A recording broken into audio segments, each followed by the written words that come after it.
Hello. In the background, you will hear the dulcet tones of Michael Bublé. In the foreground, you will see Badger on the sofa.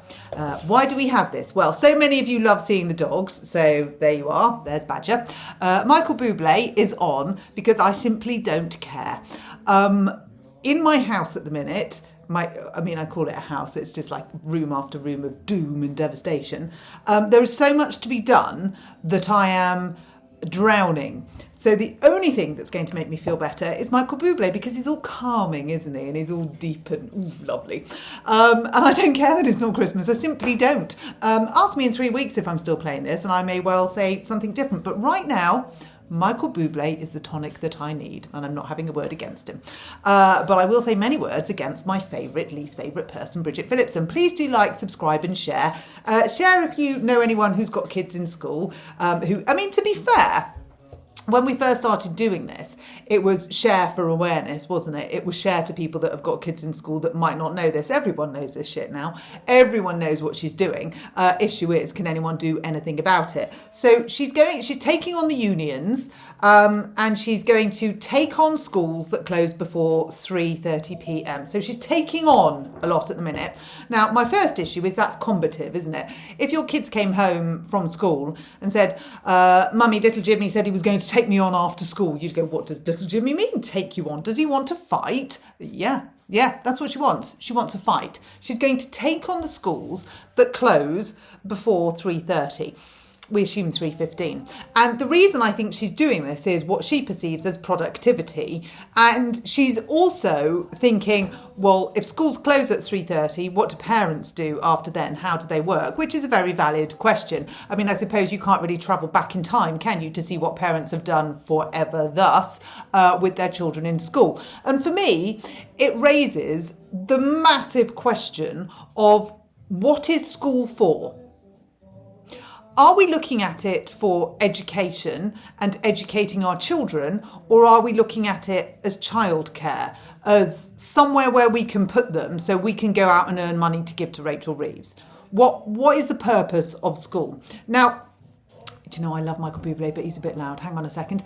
Alexa, volume down 1. Don't worry, Mike, you'll be back in a bit.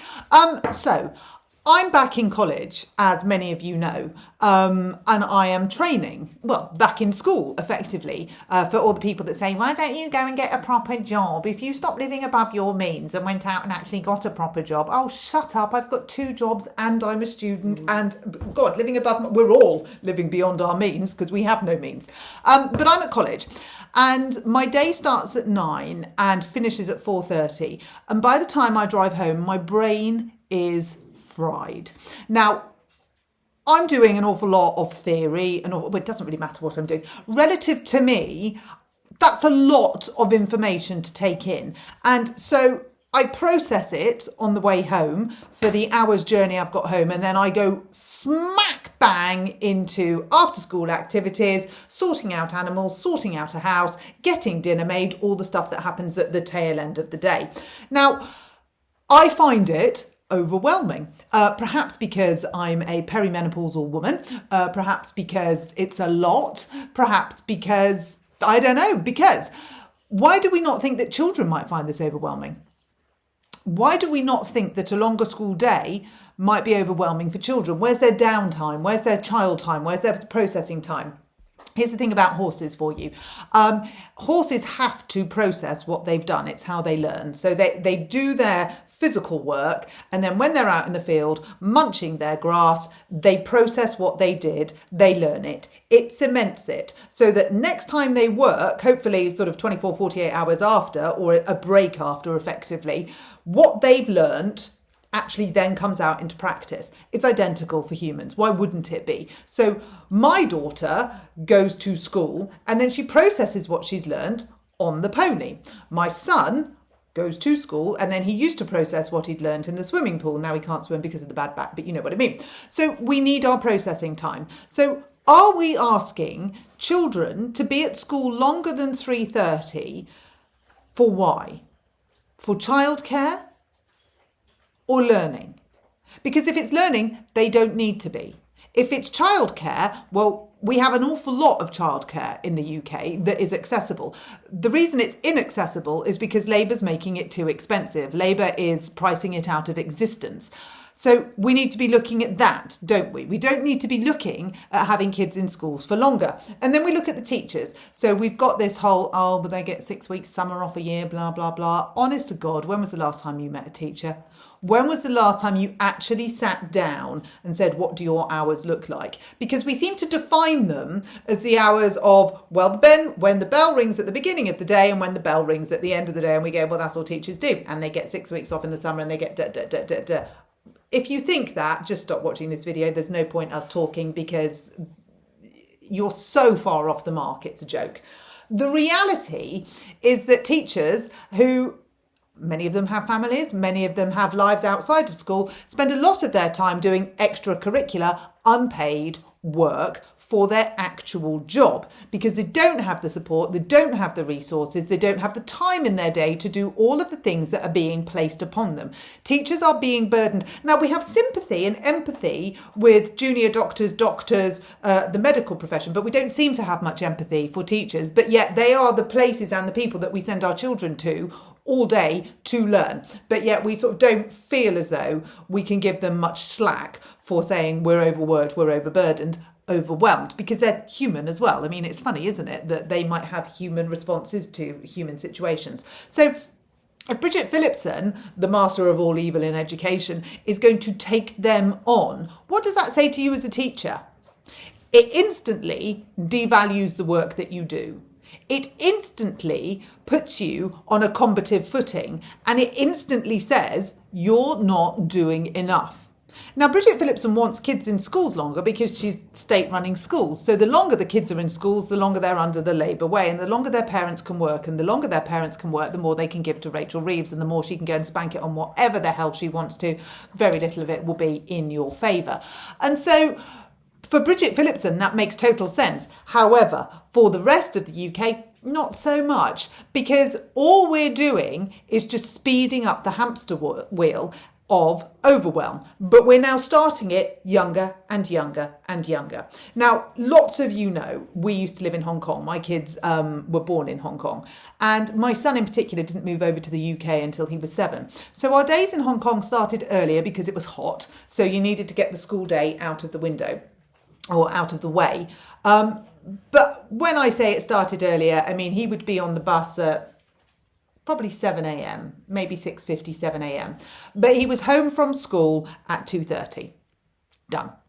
Now they went swimming, they played tennis, they did all the things that kids do. They played football, we went to the park, we went to the beach, we did that stuff. And when I was working, I arranged play dates with friends, with mums. And so we took it in turns to have other people's kids to facilitate our work. It was called community and it's what we did.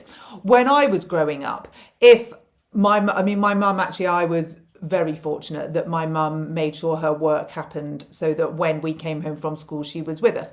But the reason and the way that she did that was working with her mum friends and her community friends. The big gap there was the dads didn't really get involved. And has time evolved? Well, yes and no, but you get my point. We were catered for because our parents made sacrifices to parent us, because when they had children, they recognised that between the ages of 5 to 18, we'd be in school. And they also recognised that between the ages of 5 to 14, we would need a guardian wrapping that time so that they could look after our safety. Now, that's very cut and dried. It's very black and white. There's always differences. There's always ways around this. There's always something that's slightly different. I get it. And in those situations, we need to support. We need to help. We need to make sure that where it's not possible, we help make it possible. But by threatening, combating, bullying teachers into staying at school longer, keeping children in school longer, doing what we don't know other than the Labour way, getting them in from 9 months old and keeping them there for as long as humanly possible, with an education secretary wielding her axe, it's not the way to do it. Oh, there's that stupid thing again. It really isn't the way to do it. The way to do it would be to listen to the schools, actually fund them properly, and actually listen to the teachers that go to school. For sure, I'm not saying it's perfect. Far from it. There are many ways where it could be made significantly better. I don't think that teachers should be doing breakfast clubs. I think that's an abuse of what they're there to do. I think we should be funding breakfast clubs, funding them properly, and having specific staff to do the breakfast clubs if they are so needed, so that the teachers can teach. I know. I don't think teachers should be doing lunchtime duty. I don't think teachers should be the lollipop person. I don't think any of these roles aren't important. I think they're really important. I think they are integral to the fabric of education. But are they teachers' roles? No, they're not. So we need to be looking at this from the outside, looking in, but working with what we've got inside. But we're not. We're just saying, you've got to stay open longer because we need the parents at work and we want the kids under our roof, because the longer they're under our roof, we can indoctrinate them. And that's effectively what's happening. But we're now bullying schools into doing that. And what do you think is going to happen? Well, let's open the door to the strikes. Let's open to the door to your kids getting less time at school because the teachers are going to strike, aren't they? Because they're not going to want this. The unions hate it. The unions are up in arms. Daniel Kabidi has already pitched his battle sword. He's like, I'm ready for you, Bridge. Bring it on. So we've got two people ready to have a massive fight. And what happens in this massive fight? Are parents supported? Are children supported? Is education supported? No. None of the above. And all because Bridget Phillipson is ready to take on schools. I feel like the schools and the parent community and even the children in some areas are now very much ready to take on Bridget Phillipson. I've been there for a little while, you may have noticed. And now I think she really has got herself into hot water. And it's going to be really interesting to see how she gets out of this.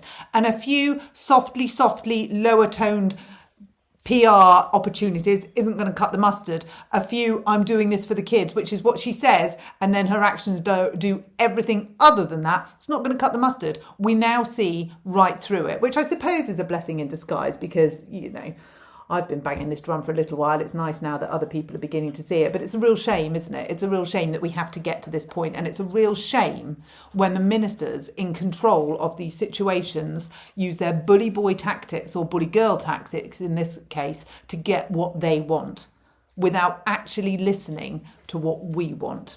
But ever was thus.